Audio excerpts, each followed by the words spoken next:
päris kodutarbijale selliselt selgitada, et ta hästi aru saab, ilma et ta energiasüsteemist midagi aru saab, ongi keeruline. Kui niimoodi väga lihtsalt öelda, mis asja jaoks seda raha kogutakse? Me hindame, et umbes 60 miljonit on see kogu kulu, mis siis tuleb laiali jagada. Selgitame siis ära, kuhu ja kellele see raha läheb.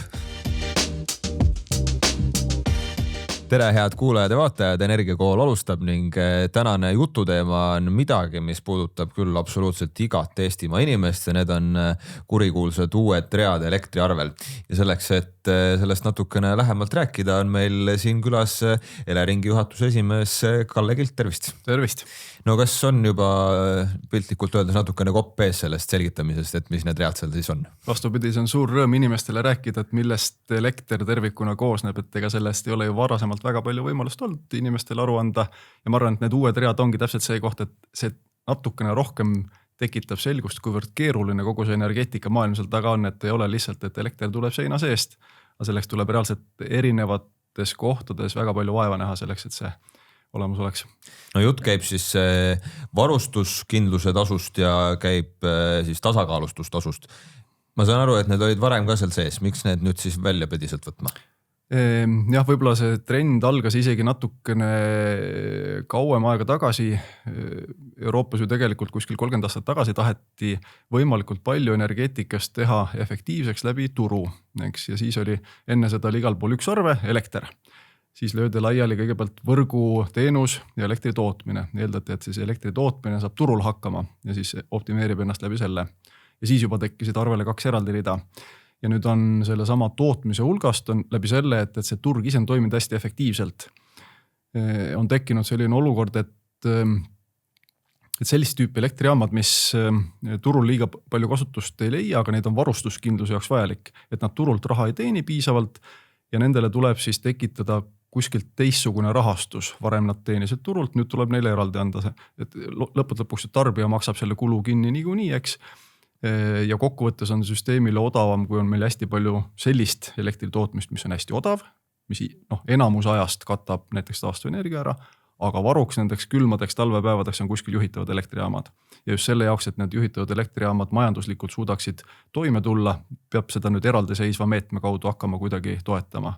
Eriti just Eesti jaoks, kus me tegelikult see ümbritsev keskkond on selline, et me tahame olla võimalikult vähe sõltuv ka välistest ühendustest. Võib-olla meil ei olekski neid vaja nii palju, aga nüüd me tahame ikkagi olla kindlad, et kui näiteks mingid kaablid katki lähevad, et siis me saame ise ka hakkama. Laias laastus siis võib nende kohta mõlema kohta öelda, et tegemist on sisuliselt varustuskindluse tagamiseks tasudega? Just, võib-olla tõesti see teine rida ka, räägin sellest ka lähemalt, et kui nüüd see elektrijaamade tekkimise olemasolemise finantseerimise mudel on sõltuv sellest, et mismoodi Euroopas turukorraldus on, siis see, et süsteem igal ajahetkel tasakaalus püsiks, seda on tegelikult aegade algusest peale tehtud, et kohe kui tarbimine muutub, elektri tootmine peab muutuma, see ajas hästi kiiresti, sekundite täpsusega. Ja Baltikumile varasemalt tegi seda teenust Venemaa, et suured elektrijaamad, mis seal on, hästi lihtne on näiteks kogu suurt süsteemi balansseerida mingite hüdroelektrijaamadega nagu Volga kaskaadil. Ja Baltikum ise sellega liiga palju tegelenud. Me tegelesime aeglase reguleerimisega sellised 10 minutit, 15 minutit aega võtvad koormuse muutused. Aga selle kiire reguleerimisest me maksime Venemaale. Ehk siis, et alati kui tekkis planeeritu vastu mingisugune ebabilanss, siis tuli Venemaalt see ebabilanss kas täiendava elektri sisse või läks ülemäärane elekter välja. Venelased sellest esitasid arve, tasakaalustamise arve. Ja see oli siis peidetud elektrimüüjate ja bilansihaldurite kulude sisse. Nemad ebabilansi eest maksid läbi meie venelastele. Et tegelikult see on ka vana asi. Nüüd me hakkame hoidma Baltikumis sees sellised elektrijaamade valmisolekuid, et kui tekib vajadus ebabilanssi reguleerida, siis on see elektrijaam siin olemas ja pole enda seda võimekust kasutanud ära juba elektrituru jaoks. Sisuliselt ootab ja vaatab. Ja seda ootamise ja vaatamise valmisoleku komponenti, seda ei ole mõistlik selle ebabilansi pealt koguda. Seda on mõistlik koguda püsimaksena. Ehk siis, et selle pealt, et kui palju sul seda reservi vajadust erinevatele turuosaliste vaja on, me üritame jagada selle nagu portfellide peale laiali ja selle uue komponendi, selle võimsuskomponendi jaoks siis tehaksegi eraldi rida arvele. et ta põhimõtteliselt seesama raha, mida me varem venelastele maksame natuke teisel moel siis nüüd Baltikumis olevatele elektritootjatele ja salvestitele. Ja see on siis see, et miks ta siis eraldi välja toodi, on see, et ta on väga konkreetselt jääb samaks ja venelastele siis käis maksmine kuidagi niimoodi lainetega, et kord vähem, kord rohkem. Põhimõtteliselt küll, et ja üks asi on see jah, et oleks hästi palju sõltuvus olnud sellest, et kui palju su iga konkreetse ajahetke ebabilanss on raskesti prognoositav ka bilansihalduritele, et kas nende ebabilanss muutub tulevikus rohkem või vähem ja mingites, ma ei tea, ajaühikutest ka, et ühel kuul rohkem, teisel vähem ja see tekitab natuke suurema püsivuse tõesti. Ja kokkuvõttes ka inimeste jaoks on võib-olla oluline aru saada sellest, et kas see nagu tegelikult meil on suur lisakulu või mitte. Et ta on põhimõtteliselt teistmoodi, me teame, et see raha läheb meil Baltikumi sisse, aga kas ta meile ka tarbijale on selles mõttes kallim? Ta tundub esmapilgul, et on kallim, sellepärast et me venelastele maksime 22. aastal siis, kui konflikt Ukrainas puhkes, siis me lõpetasime maksimise ära. Aga enne seda me maksime aastas kuskil niimoodi, et Eesti summaarne kulu oli seal mingi 10-12 miljonit aastas. Ja nüüd praegu on prognoositav aastane kulu kogu sellele balansseerimisele niisugune 60 miljoni kanti, eks. Aga me tegelikult ei oska seda võrrelda, et kas venelaste poolt küsitav raha oleks täna ikka veel 10 või 12 miljonit või oleks ta 100 või 120 miljonit. Me seda ei tea tegelikult, et nendel oli võimalus seda hinda lihtsalt öelda, on selline. Ja nad tegelikult viimastel aastatel enne selle maksmise lõpetamist juba päris järsult tõstsid seda maksumust. Et see tundub jah, et läks kallimaks, aga ma ei ole kindel, et tegelikult läks. Kui me nüüd räägime neist natuke eraldiseisvalt ka, siis see tasakaalustamise tasu esmalt, kui niimoodi väga lihtsalt öelda, mis asja jaoks seda raha kogutakse?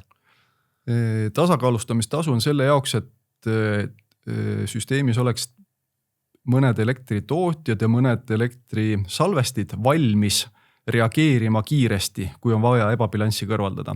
Et nende valmisolek ei oleks kasutatud ära kuskil mujal. See on nii nagu ikka, et kui sa näiteks maratoni jooksed ja sul on ette näha, et võib-olla ühel hetkel tuleb mägi vastu ja kui sa selle mäe jaoks ei ole jätnud lisaenergiat, siis sa sured sinna mäejalamile ära lihtsalt piltlikult öeldes. Et elektrisüsteemis on samamoodi, sa pead alati jätma väikse jõuvaru ja hoolitsema sellest, et seda jõuvaru kasutatakse enne selle vajadust ära juba. Ma saan aru, et selle eest maksavad nii tootja kui tarbija. Just, et see on nüüd omaette küsimus, et kuidas need kulud laiali jagada. Eestis on siis praegune valik on olnud selline, et ta pooleks jagatakse. Alguses pidi vist tarbija rohkem maksma. Tegelikult oli niimoodi, et kõige algne ettepanek oli just vastupidi, et olekski 50-50, siis vahepeal selle kohta olid küsimused, kas nii on kõige mõistlikum. Ja siis me tegime ühe konsultatsioonifirma abiga uurimuse, et mismoodi erinevad maksmise skeemid mõjuksid. Ja eesmärk oleks ju niimoodi, et meil Eestis olevad suured elektritarbijad ja suured elektritootjad ei oleks kuidagi lähiümbruse riikide suhtes halvemas seisus. Et me üritasimegi leida sellist balansi kohta ja sealt järeldus oli, et tegelikult 60-40 jaotus, ehk siis, et 60% kataksid tarbijad, 40% tootjad, tegelikult oleks samamoodi päris hea balans konkurentsivõimelisuse mõttes. 50-50 tagab ka enam-vähem selle ja kehtiv metoodika tegelikult kinnitatigi kunagi ammu 50-50 peale ja nüüd Konkurentsiamet ütles, et ei ole põhjust muuta seda 60-40 peale, et las jääb kehtima see 50-50 nii nagu ta algselt plaanitud oli. Miks see üldse tootja selle eest maksma peab, kui lõpuks tarbija niikuinii maksab selle kinni? Sest et tootja ju esitab arveid lõpuks ikka selle sama osas ka. See on üldse hästi keeruline küsimus sellepärast, et mõistlik loomulikult oleks niimoodi, et absoluutselt kõik kulud algusest lõpuni on tarbija kaelas, välja arvatud selles juhus, kui sul on ühendatud anumate süsteemis nagu meie turuosalised, nad võitlevad või ütleme pigem õige öelda võistlevad teiste turuosalistega Soomes, Rootsis, Lätis, Leedus. Ja tegelikult paljus kohtades ongi see nii juba tehtud, et osa kuludest on tootjate peal, osa tarbijate peal. Ja kohe, kui meie teeme siin natukene teistsuguse süsteemi, siis me paneme kellegi ebavõrdsesse olukorda võrreldes näiteks Soome või Läti tootjate või tarbijatega. Võtame näiteks, et kui me ütleks, et kõik on näiteks tarbijate kanda, siis Eesti tootjad võidaks selleks, nendel tekiks kohe see konkurentsieelis naabrite suhtes, aga Eesti suurtarbijad jälle kaotaks, sellepärast, et kui keegi tööstus vaatab, et ma tahaksin energiamahukat elektrit väga palju tarbivat energiamahukat tööstus siia tekitada, Eestis on nendele kulud suuremad kui näiteks Lätis või Soomes. Et täpselt me üritame ikkagi hoida ennast naabritega võrreldes umbes selles heas konkurentsipositsioonis. Aga oleks seda varianti ka kuidagi, et naabritega läbi rääkida, et siis kõigile selline ühine süsteem luua või kas sellest on kunagi juttu olnud? Siin on energeetikasüsteemi hakati reformima kuskil 90ndate lõpus, siis kui see üle-euroopaline ühise turuprintsiip tekkis, aga selleks ajaks olid energiasüsteemid ju arenenud 50+ aastat ja kõikidel olid mingisugused oma sisseharjumused, kohalikud tavad juba tekkinud. Kesk-Euroopas lahendatakse küsimusi märksa teistmoodi kui Põhjamaades, Baltikum oli üldse Venemaa hõlma all, et ühesõnaga need ümberringi levinud tavasid, mis on juurdunud kuhugi sugevalt sisse, need on päris palju ja neid pole liiga suurt optimismi selleks, et me suudaksime kõik kokkuleppele jõuda, et asjad, mida on inimesed teinud kuidagi 60 aastat, et siis neid muuta, et loomulikult Euroopa tegelik eesmärk oleks kõrvaldada üle-euroopaliselt turult sellised tõkked, mis takistavad siin Portugalist kuni Norra põhjaosani kauplemast samadel alustel. Aga kõik ilmselt ei tasu loota, et jõutakse ühtlustada. Nii et põhimõtteliselt on siis olukord enam-vähem selline, et paratamatult lihtsalt tootjad maksavad ka seda tasu, kuigi lõpuks niikuinii tarbija maksab selle kinni. Nii see on, jah. See on huvitav süsteem. Ma küsin siis selle kohta ka, et kui see tasumine ja kogu see protsess käib, et kui vaadata näiteks siis tarbija vaatevinklist, miks see tarbijale nii keeruline on, sest mina sain ka ühelt siis elektripakkujalt, kes mul parasjagu kodus on, sain selle kirja ja lõpuks mul natukene tekkis segadus, et kes nüüd seda raha minult tahab, et kas see on see nüüd Elering või siis see on see minu elektripakkuja. Et kust see selline mingisugune, ma ei tea siis, teadmine tekib? Eks me seda üritame selgitada jah, et kõik arveread on millekski vajalikud ja seda päris kodutarbijale selliselt selgitada, et ta hästi aru saab, ilma et ta energiasüsteemist midagi aru saab, ongi keeruline. Et see sama juba, kui ma räägin tasakaalustamisest või nendest juhitavate elektrijaamade üleval hoidmisest, siis et miks seda kõike vaja on, ega ta siin igaks juhuks nagu ma ei tea, ega ta ei tee midagi topelt, et kuskilt keegi jälle vahelt kasu teenib, et seda ongi keeruline selgitada. Aga teeme oma parima. No selgitame siis ära, kuhu ja kellele see raha läheb? Tasakaalustamise raha läheb otse läbi Eleringi siis salvestitele, elektritootjatele ja sellistele juhitavatele elektritarbijatele, kes on nõus enda tarbimist reguleerima. Kui ühel hetkel peaks see vajadus tulema, et nad on siis valmis selleks, et nad tagavad, et kui käsk tuleb, siis nad reguleerivad ja selle valmisoleku jaoks need elektritootjad, salvestid ja juhitavad tarbijad siis saavad raha. Ehk siis see süsteem toimub niimoodi, et elektritootja esitab tarbijale arve ja sellest arvest läheb üks osa teile ja teie siis kannate just, selle kogu. Meie kogume selle raha kokku elektritootjate arvete pealt siis ühte suurde potti ja siis jagame selle laiali ja selle tasu suurus sõltubki sellest, et millised on olnud mingi konkreetse perioodi tegelikult kulud. Et kui me nüüd kujutame ette seda, et praegu alles äsja tegelikult see reservide turg alles avati ja me nägime, et need hinnad olid kõrgemad, kui me alguses prognoosisime. Samas me näeme, et selle aja jooksul on hästi palju tulnud uusi pakkujaid juurde ja kohe sellest hinnad kahanevad. Ja me järgmise aasta prognoosi, mis me enam-vähem hindasime, et äkki on 60 miljonit, selle baasilt me arvutasime, et kui palju see tasu suurus on. Kui nüüd tegelikult läheb see kulu suuremaks või väiksemaks, siis 27. aasta tariifi arvutamisel me võtame selle erinevus arvesse ja see hakkabki iga aasta siis niimoodi, et kui kulud kahanevad, siis tegelikult see jõuab ka tarbijate ja tootjate siis makstava tasuni. Jõuame rahast ja siis sellest varustuskindlusest tasust ka kindlasti rääkida. Ma korra küsin selle ära, et kuidas muide tootjad vastu on võtnud selle, et nüüd nad siis maksavad seda 50% ise? Ei tootjad näevad seda ju samamoodi, et see on nende jaoks täiendav kulu ja keegi ju ei taha täiendavat kulu. Aga mõned asjad ongi selles, et kui suuta aru saada sellest suuremast skeemist, kuhu see sobitub, siis see võib-olla teeb sellega leppimisega natuke lihtsamaks. Aga lootust on, et see ühel hetkel ikkagi, nagu me rääkisime, aga siis, et kaob ära või läheb väiksemaks? Me usume ise seda jah, et need tasakaalustamise hinnad, millest tuleb ka ju selle arvekomponendi suurus, sõltuvad sellest, kui palju on pakkumist, kui suur on üldse energia defitsiit või ülejääk. Sest me näeme, et Põhjamaades on ju need hinnad praeguses faasis kuskil 3-4 korda odavamad kui Eestis.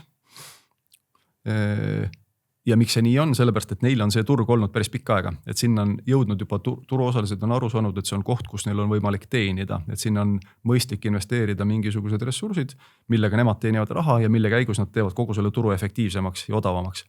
ja seesama ilming tegelikult Eestis juba on, et kohe, kui see sagedusreservide turg lahti läks, peale seda kõik vaatasid, et jaa, seal vedeleb palju raha.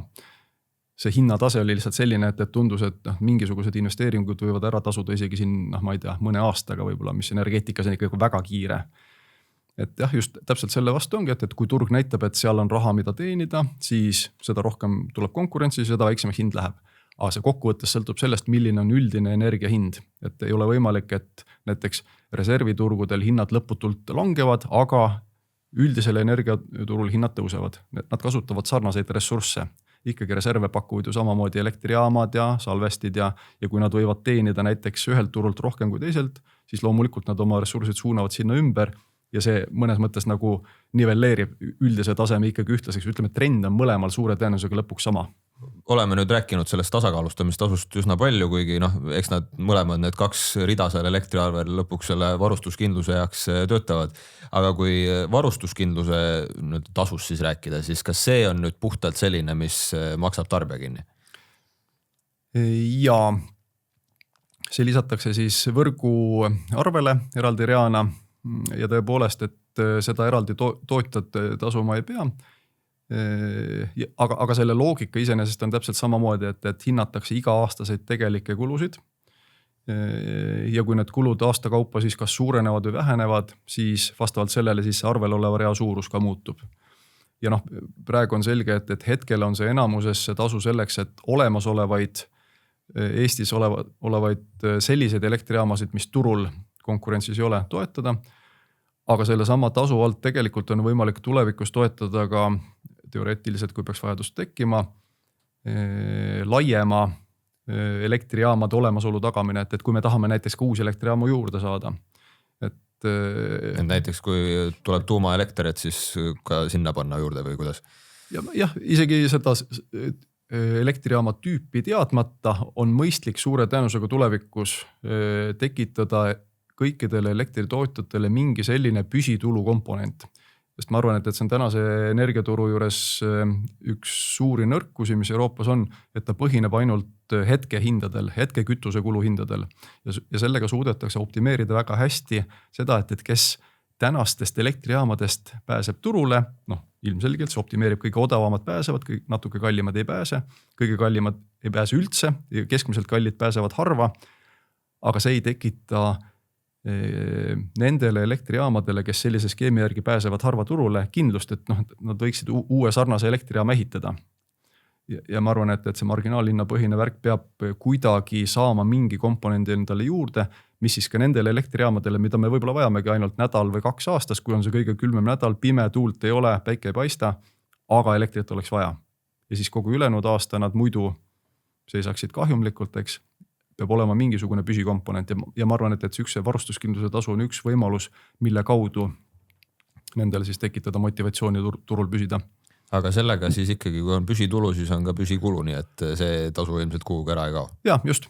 Ja selle mõte ongi ju see, et ega kes on energetikat õppinud, mina õppisin energetikat 90ndate keskel ja seal akadeemikud rääkisidki, et elektrijaamasid on 3 tüüpi, on baaselektrijaamad, on keskkoormuse elektrijaamad ja siis tipuelektrijaamad.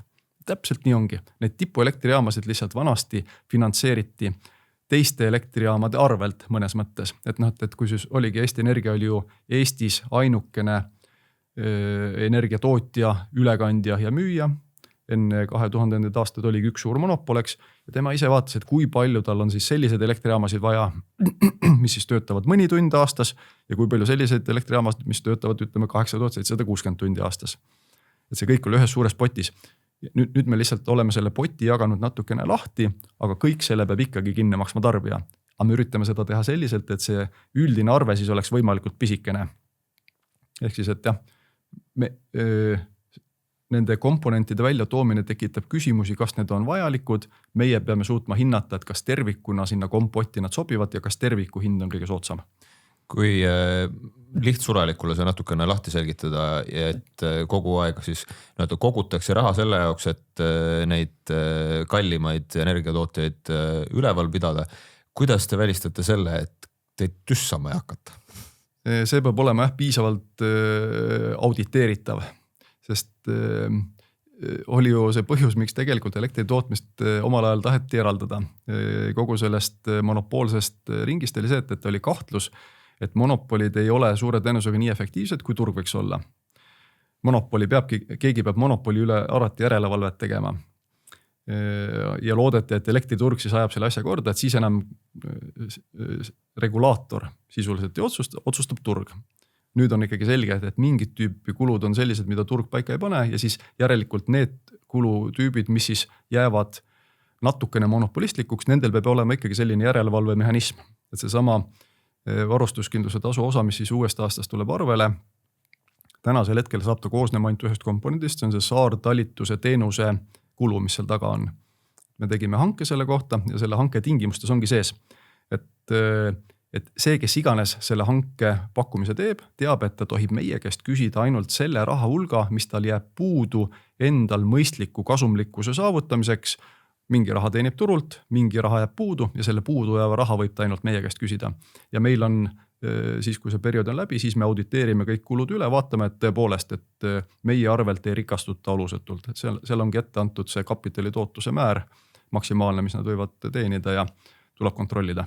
Kuhu see raha praegu peamiselt nüüd 2026. aastal läheb, on need siis peamiselt põlevkivijaamad või kuidas see käib? Just 2026. aastaks tehtud hanke võitis Enefit Power, kes siis Narva jaamasid üleval hoiab.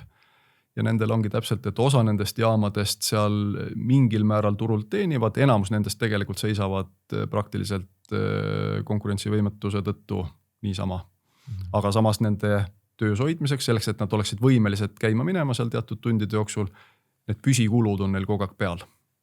Räägime selle raha siis ka selgeks, et kui ütleme keskmiselt, ma ei tea, kellegi elektriarve oli 20 €, kas nüüd on siis 24 ja nii on? Jah, see lisanduv raha kogus on jämedalt 6%. Ehk siis, et sellele 20 € arvele tuleb siis juurde natukene üle 1 €. Eks. Aga järjekordselt minu väide on see, et tegelikult see ei ole tingimata lisanduv osa, sellepärast et kogu selles arves on ju koos energiakomponent, võrgukomponent, kõik need teised komponendid ja see energiakomponent, millest vanasti said oma vajaliku raha kätte nii tasakaalustamise teenusepakkujad kui ka nende jaamade üleval hoidmise teenuse eest hoolitsejad, eks. Tänu sellele oli turuhind lihtsalt kõrgem, et turuhind oli piisav selleks, et toetada neid tegevusi. Nüüd turuhind on langenud, viimastel aastatel on selge langustrend olnud turuhinnal ja minu väide on see, et ikkagi mingi osa sellest rahast, mida varem koguti turu kaudu, nüüd kogutakse eraldi reana, see ei tähenda, et sama rea koguse võrra oleks absoluudis number suurem. Mina väidan, et ei ole. Seda on muidugi hästi keeruline numbriliselt näidata, et kui suur osa sellest turuhindade vähenemisest on tingitud. Tagantjärele muidugi saame seda, aga me ei oska seda ette öelda. Näiteks käesoleva aasta kohta on ju väga lihtne vaadata, et eelmise aasta turuhind oli umbes 10 € kõrgem kui sellel aastal, mis on mingisugune, ütleme natuke üle 10% on turuhind langenud eelmise aastaga võrreldes. Kas ta järgmine aasta ka langeb, täpselt ei tea. Tagantjärele saamegi selle analüüsi teha, et kas siis tegelikult tuli 6% arvele otsa või ei tulnud 6%. Vähemalt energiaturg on selles mõttes natukene sõbralikum kui jaekaubandus, et kui tuleb mingisugune lisakomponent otsa, et siis selle arvelt ei keevitata siis arvet lihtsalt juurde. Jah, või kuidas see reguleeritud on?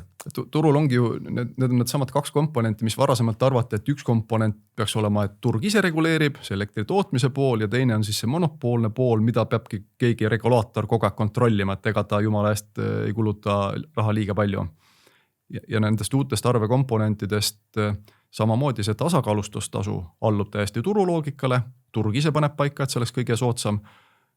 Ja see juhitava võimsuse tagamise pool, ehk siis see varustuskindluse tasu pool, see on reguleeritud komponent. Ja sellest natukene ka jaotus, et üks nendest on siis elektrimüügi arvele pandud, see turupool ja teine on siis võrguteenus arvele pandud, ehk siis see reguleeritud pool.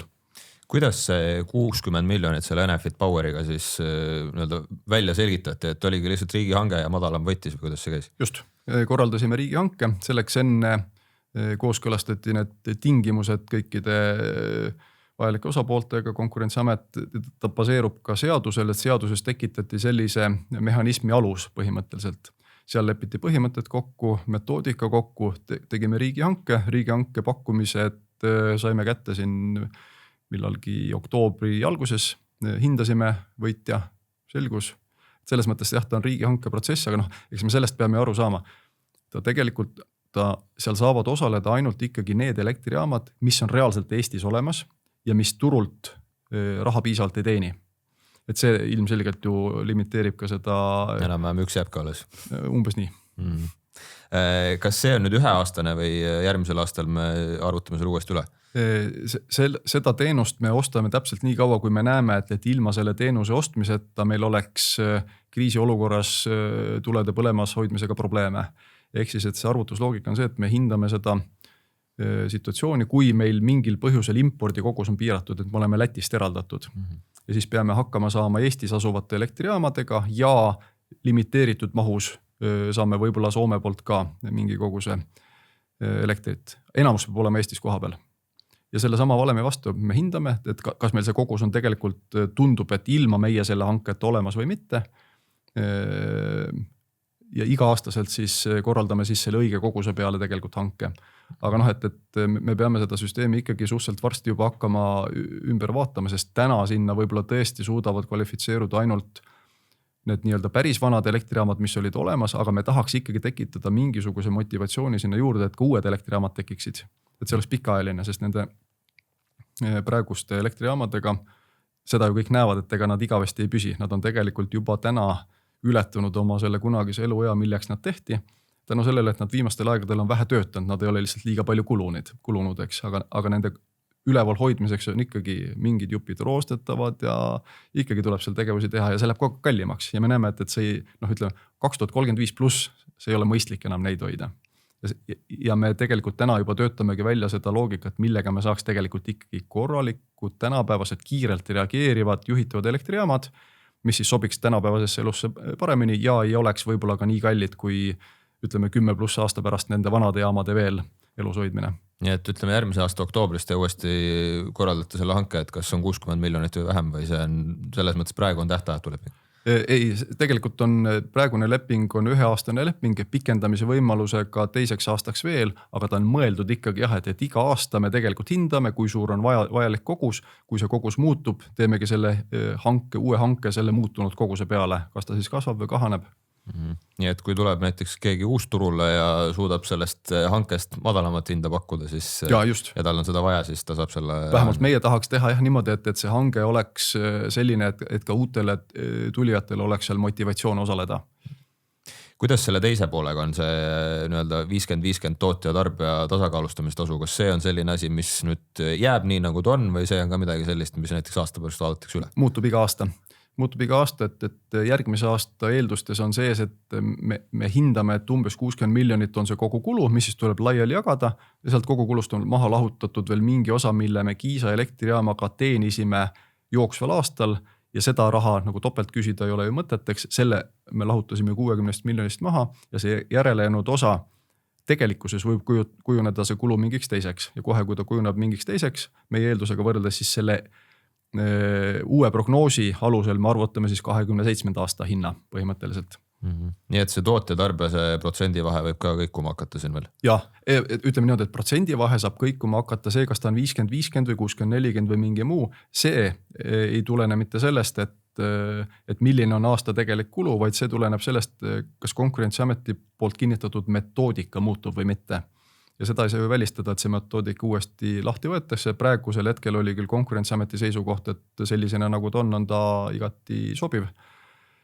Aga põhimõtteliselt on see muudatus on võimalik, aga see ei tulene enam turu käitumisest. Nii et, aga selle jaoks vist peab juba mingi eraldi taotlusega tegema, et Konkurentsiamet seda üldse arutlusele võtaks. Just, järelikult peavadki siis ilmlema seal mingisugused uued asjalood, mida siis uuesti kaaluda. Et täna tehtud ettevalmistuste baasilt oli nende seisukoht, et nii on kõige mõistlikum. Ja tundub, et nii me purjetame. No ilmselt tootjad hakkavad teie ukse peale kohe 1. jaanuarist juba koputama. Ja selles mõttes, et me oleme täiesti avatud nendele mõtetele, et see loogika, mille järgi me midagi peaks muutma, et siis see tuleks kuidagi suuta selgitada, et mis see põhjus on. Nüüd lõpetuseks, kui me võtame nüüd kogu selle krempli kokku uuesti, saab kogu see asi ikkagi sellised uued 2 rida. Tänasel päeval me võime öelda, et me siiski maksame natukene rohkem ja pikk perspektiiv on see, et me lõpuks kogu see elektri kogukupatuse arve läheb madalamaks. Kas ta kogukupatus kokkuvõttes madalamaks läheb? Ei tea. Ma arvan, et siin tuleb võrrelda, järjekordselt lõplik tõde selgub nagu ikka tagantjärele, aga tuleb võrrelda, et milline oleks erinevate valikute puhul olnud tulemus. Et selge on see, et meie ei suuda mõjutada maailmaturu mingit kütuste hindasid. Väga selge seos meiega. Mäletame ju 21. aastal tegelikult, miks elektri hind lakke lendas, oli sellepärast, et gaasi hind läks 10-kordseks, ma ei tea, siin CO2 hind, mis on väga suur komponent, läks siin, ma ei tea, 5-kordseks või mis iganes. Meie seda ei mõjuta ja neid absoluuthindasid on meil väga keeruline nagu selles mõttes lõpuni kontrollida. Küll me saame mõjutada seda, et kui meil täna on valik, kas teha nii või teha naa, ja siis tagant otsustasime, et teeme naa näiteks ja tagantjärele võrdleme, kui oleks teinud nii, kas oleks odavam või kallim. Ja ma arvan, et see on see kõige olulisem. Me peame suutma hinnata enda otsuste mõju ja valima kõige soodsam otsuse. Ja seda teemegi tagantjärele seda valideerimist, et kas läks hästi või läks halvasti. Ühesõnaga 2 sellist väga volatiilset rida, mis võivad siin üles alla hakata päris korralikult kõikuma. Ja kokkuvõttes ikkagi meie huvi on tõesti, et saagu nende ridadega nagu saab, tuled peavad põlema ja kogu arve peab olema võimalikult väike selle juures. Ja lõpetuseks, kui juba ridasid on hakatud juurde panema, millal järgmine rida tuleb? Jah, ei oskagi ennustada, millest nad võiksid tulla järgmisena, kui oleks teadnud, oleks juba ilmselt selle peale praegu mõtted, kui üks tegemine. Ise väga loodaks, et ei tule neid juurde. Elame näeme. Selge pilt. Kalle Kilk, suur tänu ka kõikidele vaatajatele ja kuulajatele ja järgmise korrani.